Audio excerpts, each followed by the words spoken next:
Hey guys, it's your girl, Crystal Nicole. So I was alerted earlier from one of my subscribers, Vita Bruno, underneath my last video on Tory and Megan about a guy on YouTube who was reading the police report from that night. His channel is called Fedit1811. I'll leave a link in the description on where you guys can view his video on this at. So shout out to Vita and this channel for giving us these documents to go over, as I wouldn't have known about it without them. Now, I don't know where he got these documents from. I will try to find out later on, but for now, I just looked at what he had, and I finally got a few questions answered that I asked about in the last video, such as where the security was and what his and Kelsey's statements were to police that night, etc. So, with that being said, let's go ahead and get into this police report. So, we will start with the witness statements. So witness one was Sean Kelly, who lived at 1841 Courtney Avenue. He heard arguing outside his bedroom. He looked outside and observed a black Escalade. The passenger door was open and he observed four suspects, two females and two males. One male was heavyset and the second was thin-build. He stated that the rear passenger exited from the vehicle, and it was a female, and began fighting the other female. At one point, Kelly observed one female crawl out of the black Escalade and onto the driveway of 1841 North Nichols Canyon. He heard 4 or 5 gunshots. Both males were punching one of the females and dragged her into the vehicle. The vehicle fled southbound on Nichols Canyon Road, stopped at a driveway, then continued southbound towards Hollywood Boulevard. Now, witness number 2 is Miguel Angel, who lived at 1809 Nichols Canyon Road. He heard 5 gunshots, followed by an unknown suspect yelling, "You're crazy, what are you doing?" He heard loud arguing and observed a newer model Escalade traveling northbound on Nichols Canyon Road, which then conducted a U-turn and then continued southbound on Nichols Canyon Road, then stopped briefly at 1807 Nichols Canyon Road. Now, witness number 3, Mary Yarber, stays at 1824 Courtney Avenue. She advised that she heard approximately 5 gunshots. She observed a black Escalade traveling northbound on Nichols Canyon Road, which conducted a U-turn. She heard loud arguing and observed the vehicle flee southbound on Nichols Canyon Road. So the 3 witnesses we have statements from here all pretty much state the same thing, outside of the first witness claiming to have actually seen Kelsey and Megan fighting before the gun went off, and then the 2 males jumping on one of the females before dragging her into the car.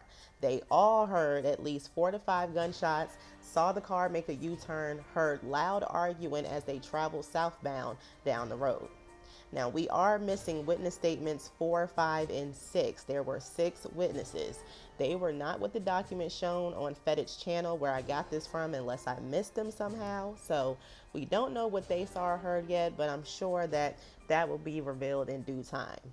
Now, moving on to the police's statement. The police conducted a felony stop. 4 people were pulled from the car. There were no incidents during this stop. They searched the car and they found an olive green handgun that was warm to the touch on the front passenger floorboard, indicating it had been fired, and it was booked for evidence. Now, they said the driver was a Jaquan Smith, the front passenger was Tory, and the back seat was Kelsey and Megan. Now, the police believe that the gun was Tory's due to it being where he had been sitting. Megan was transferred to the hospital and the other 3 went to the station for questioning. Megan told the officers that she had been involved in a verbal argument with Kelsey and that all 3 had left the location, but didn't say what location they had left. Now, the argument that she is referring to here is before Megan and Kelsey left Kylie's house, which we had also heard during the beginning of all of this, and I believe from even Tory himself. So these 2 had been arguing before they even left Kylie's house, and it must have continued in the car, because the story I remember is Tory was still in the pool with Kylie when these 2 started arguing in the front of the house. Megan had been trying to leave the party, and I figured that Kelsey had been trying to figure out what the problem was and why Megan was trying to leave. That's what all the yelling had been about, allegedly. Then the story started coming out that it was due to Tory flirting with Kylie in the pool, and this is how Kelsey figured out that something had been going on with Megan and Tory. Now, the security guard was questioned, and he said that he didn't know if he wanted to talk about what happened and that he had been with the other three most of the night. He said that they were at a pool party at Kylie Jenner's house, that he was out in the car during that time. He said he had a gun carry permit but stated he was not carrying his firearm. He also says he did not hear shots being fired and he didn't have any other information. So let me get this right. The security guard had no weapon on him and also didn't hear any gunshots, even though there was clearly a fired weapon found in the vehicle that had sent police to them in the first place because of all the calls regarding the shooting. Now, I understand why we haven't heard anything from him, because he didn't see nothing and he's not saying nothing. But at least we know now that he was there, even though he was never seen. Anyway, Kelsey said she wanted someone to represent her and she chose not to talk to police. Tory also said that he wanted representation and he refused to talk to police. Now, these two did the right thing by refusing to talk and asking for their attorneys. However, both turned around and said what they wanted to say through their music and or lives. Megan also did the same, being petty back and forth with each other, without really saying what happened. Nobody really wanted to say who shot the weapon or what happened before that. Now, the evidence that was recovered from the scene was the gun, 4 bullet casings, an acrylic nail, jewelry belonging to Kelsey Nicole, and photos of blood on the ground at the location, meaning the blood that had been leaking from Megan's feet when she got out of the car.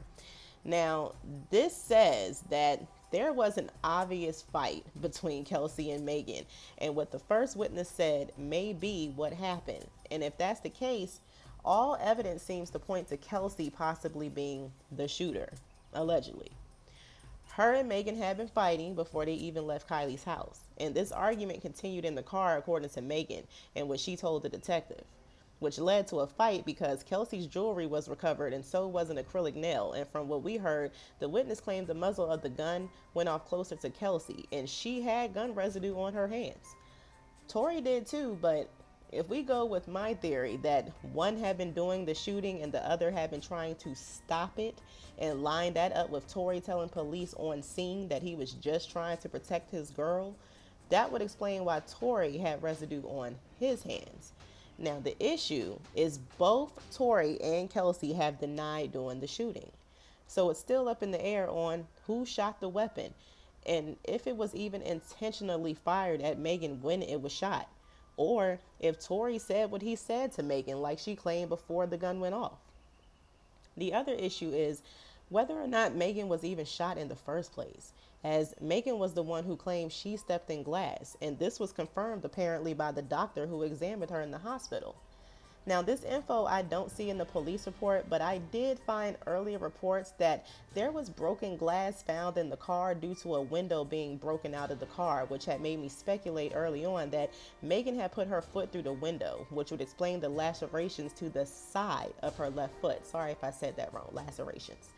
Speaking of left foot, we still keep only hearing of this one foot having any real damage, but Megan claims that she was shot in both feet.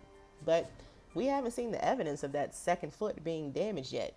It wasn't even bleeding when they were pulled over or when she got to the hospital. So the question still remains, what happened to her second foot? And with that being said, the question is, did she really have surgery and have bullets removed from both feet like she stated and what the so-called medical report alleges? Or was she only treated for a glass injury in her left foot? And that's why the bullets that were allegedly pulled from her feet have gone missing.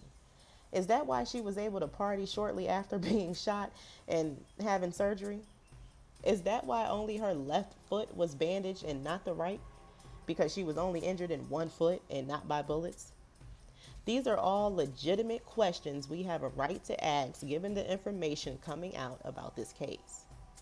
Now, it was said that Megan found out only after the police left that she had fragments in her foot, not glass, and she still acted like she didn't know that she had gotten shot, that she thought it was just glass, and that's when they did surgery to remove the bullets from her feet. However, This police report says it was confirmed that the injury Megan sustained was from stepping on glass. And I would think that a doctor would be able to tell the difference between a bullet hole and a glass wound when they first examined her foot. But Megan says it took an x-ray for them to find out it was actually fragments and not glass. But now they have no fragments pulled from her foot to back that story up. What they have is her initial statement saying that she stepped in glass and the doctor's initial report to police confirming her story that she had stepped in glass. So now it just looks like she was injured in her foot from glass, which she had to have put her foot through or been dragged through for it to be on the side of her foot and not the bottom. So question. Was there glass found on the floor of Tory's vehicle that night, like some of these reports stated early on after his arrest, due to a broken window? And was there a window broken out of the car at all? If not, where did these reports come from? Now, the security guard, I have major questions for, but I'll just wait to see what else comes out about all of this, since things seems to keep slowly being revealed. So I'm going to go ahead and stop here and let you all leave your thoughts about all of this in the comments. So with that being said, I want to thank all of those who tuned into this video. I want to send a special shout out to all of those who stayed around until the end of the video. Please don't forget to like, share, and subscribe to this channel, and I will see you guys later. Goodbye.